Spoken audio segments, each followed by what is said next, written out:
David here with Figboot on Pens, back again with another fountain pen review. Or maybe it's a rollerball review. Or maybe it's both. What I have for you today is an interesting conversion pen created by Jonathan Brooks of the Carolina Pen Company, and that pen is called the Convert. The idea behind this pen is that it can be used to introduce users to the world of bespoke pens and custom resins when it's in its rollerball configuration, and then later on the pen could be converted to be used as a fountain pen. In order to see the parts and features of this unique offering, as well as see how it performs in both rollerball and fountain pen capacities, please join me over here at camera 2. Okay, the pen arrives in this Carolina Pens rickshaw sleeve, and inside we have the Convert. Now, this pen can be made out of virtually any custom Brooks material or other material that he has that you would like. This particular one is a custom material that is close to my heart because it is very similar to the material that we've used on 2 of my projects.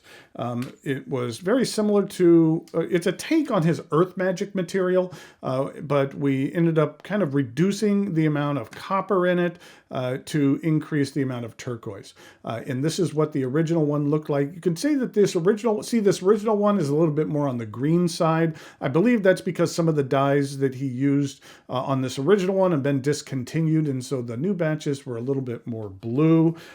It's similar to what has been used on my recent Visconti Del Mar. So you can see that it's a little bit similar to the Visconti Del Mar, but I thought that was nice that Jonathan was able to make this out of a material that I had a close personal tie to. But he has Jonathan is one of the premier resin makers in the world, and so you can have this pen made out of virtually any of his resins that you would like. But this is the Convert. And to begin with, let's just take a look at some of the parts and features of this. It does have a slightly rounded end, and then the cap angles up. It's straight for about here and then angles up and then straightens out towards the edge, and then has a medium-sized step down to the barrel, which is straight for about 1 inch, and then it slowly tapers down to the end, and the very end is just very slightly rounded as well.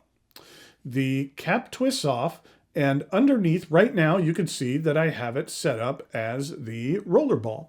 And the idea, as I said up front, is that you could purchase this pen and someone could use it as a Rollerball, and then it kind of gets them used to the idea of using a custom pen with a nice aluminite resin to it. And this section just comes right off. And it uses, I believe this is a Pilot G2. Yeah, this is a Pilot G2 refill, and that just fills in, or goes in right here, and you can go ahead and use the pen in that manner. And then when it comes time and they want to convert it to a fountain pen, Jonathan includes a number of little things. I like this little canister that he includes with his logo on there. And inside, we have a bunch of stuff. And let me go ahead and just open this up and we'll show what it is. First of all, he did include a blunt syringe, which is nice to use. If you would care to eyedropper this pen, then it's nice that he included that. Then he included a Yovo nib, and he did do a nice job in go ahead and putting my logo on there. That he does and it even says Figboot up here on the top. So Jonathan has a really good engraver. He can engrave just about anything you want to on a nib, and it's just a nice way to even customize your pen even more. But he also includes a cartridge, as well as a spare cartridge, which is nice. In case you wanted to go ahead and ink this up with the ink of your choosing, you could go ahead and use that bulb syringe to do that. And you know what? Let's go ahead and actually do that. And the ink that we'll use is Robert Oster's Carolina Blue, which was an ink that Robert Oster made for Jonathan Brooks. So let's go ahead and get a little bit of ink in here.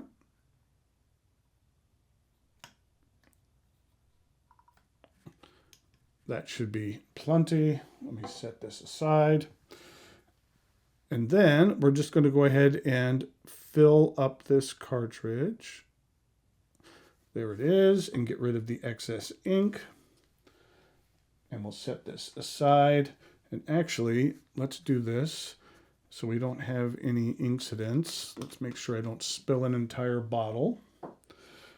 And then we can go ahead and affix this nib right here to the pen.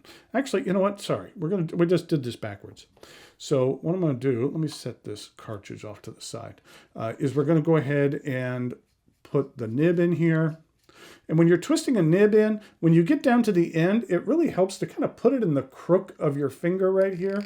And so you can put some pressure with your thumb as well as your finger to kind of give some even pressure around the entire thing. You don't really want to twist it. You just want to have as much even pressure as you possibly can. And now in the back, you can go ahead and insert that cartridge. And now that the cartridge is inserted, sometimes if you shake it like this, and I'm going to pause just for a second while I get this ink to flow, because sometimes it might take a minute or two for it to start flowing. Here, let's take a quick look at some measurements as well as some size comparisons.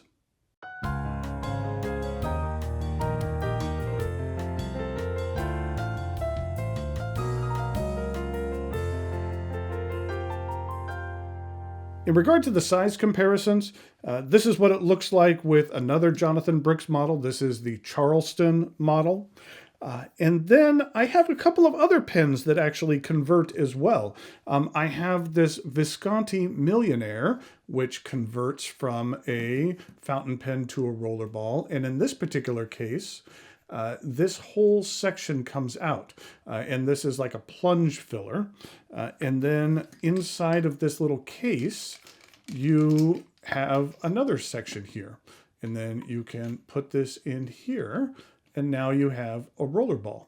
And one of the things, well, actually, if I put the right cap on it, and one of the things that's really neat here is, let's say this is inked up. So there's no ink in it right now, but this is back here and it's inked up. You want to take it out. You could take it out. You could put it in here and it fits in here without plunging the plunger down. So you could fit it in here and seal this up, so you could seal it up even while it's inked, and so you don't need to clean it in order to change it out. I just thought that that was a nice innovative way in order to handle that. And then there's another pen, which I'll be reviewing here in the very near future, and this is from Dave Dollar, and this is his take on the conversion. And this is his All About the Benjamins model. I'll get into this more later. It does have a smaller nib. But then when it comes to the rollerball, that we have a rollerball tip here, and it could be fitted with a converter. And so that you could go ahead and use fountain pen ink with your rollerball. And so, like I mentioned, I'll be reviewing that in the fairly near future, and we'll test that out and see how that works with maybe a couple of different kinds of inks. But that's what it looks like in comparison to the convert. And then in regard to a couple of other models, here it is with a Delta Dolce Vita, and here it is with a Pilot Custom 823, and then finally here it is with a Lamy Safari. In regard to the uncapped comparisons in the rollerball configuration, here it is with the Pilot Custom 823 and the Lamy 2000. And then finally, here it is with the Delta Dolce Vita.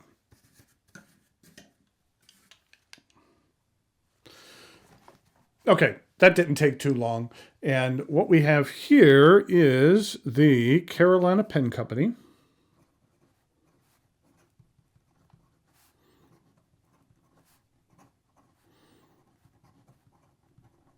Convert. And this is a medium stainless steel nib. And it does have a plastic feed as well, kind of a standard Yovo housing. And the ink, like I showed you, is Robert Oster Carolina Blue.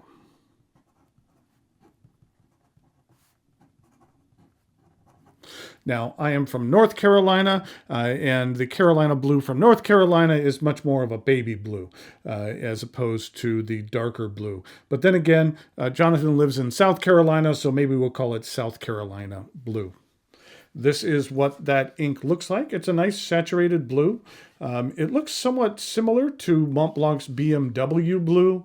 And then here it is with the KWZ Sapphire blue, which has about the same tone to it, but it has a bit more sheen and a little bit of shimmer to that.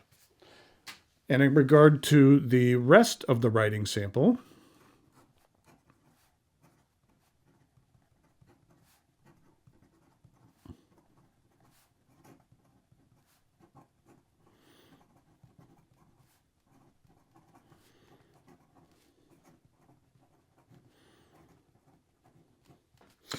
this is a very generous medium nib, and I like that. Jonathan does a very good job of tuning his nibs. You're not going to get a lot of line variation in this stainless steel nib, but it does lay down a decent amount of ink, and I would prefer my pens to be on the wet side, and this particular nib is. In regard to reverse writing, it's a little bit scratchy, but does lay down a nice fine line. And then in regard to some fast writing,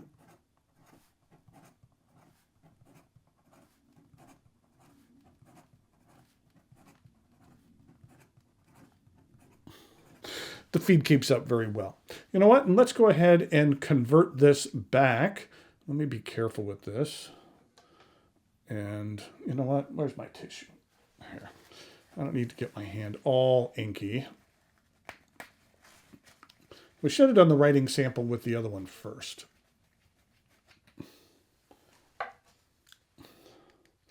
But here, we'll go ahead and put that in and insert that. The cap does post on this particular pen. It does post a little bit shallow, and I don't necessarily care for like this mushroom look on here, so I would prefer to use this pen unposted. But in regard to the Rollerball, then we have the writing sample.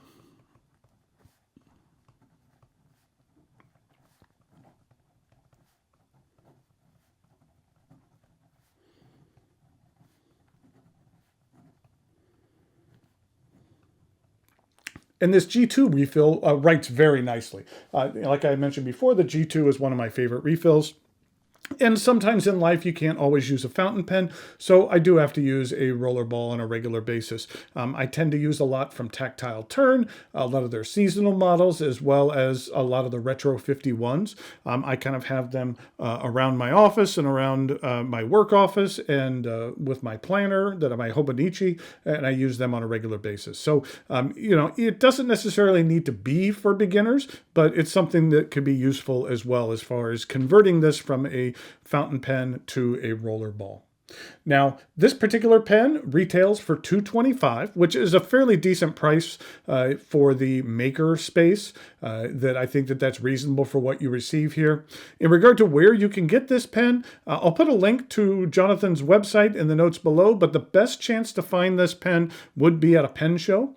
That Jonathan has a tendency to make a number of them for each show that he attends, and they can be available there. They all are also available for custom purchase, but be well aware that and warned that his queue is rather lengthy, so it does take a while to go through his custom queue in order to have one made. So the best way would be to pick one of these up at a show. And then you could pick your resin that you have as well, which would be nice. So until next time, thanks for watching, and I'll talk to you later.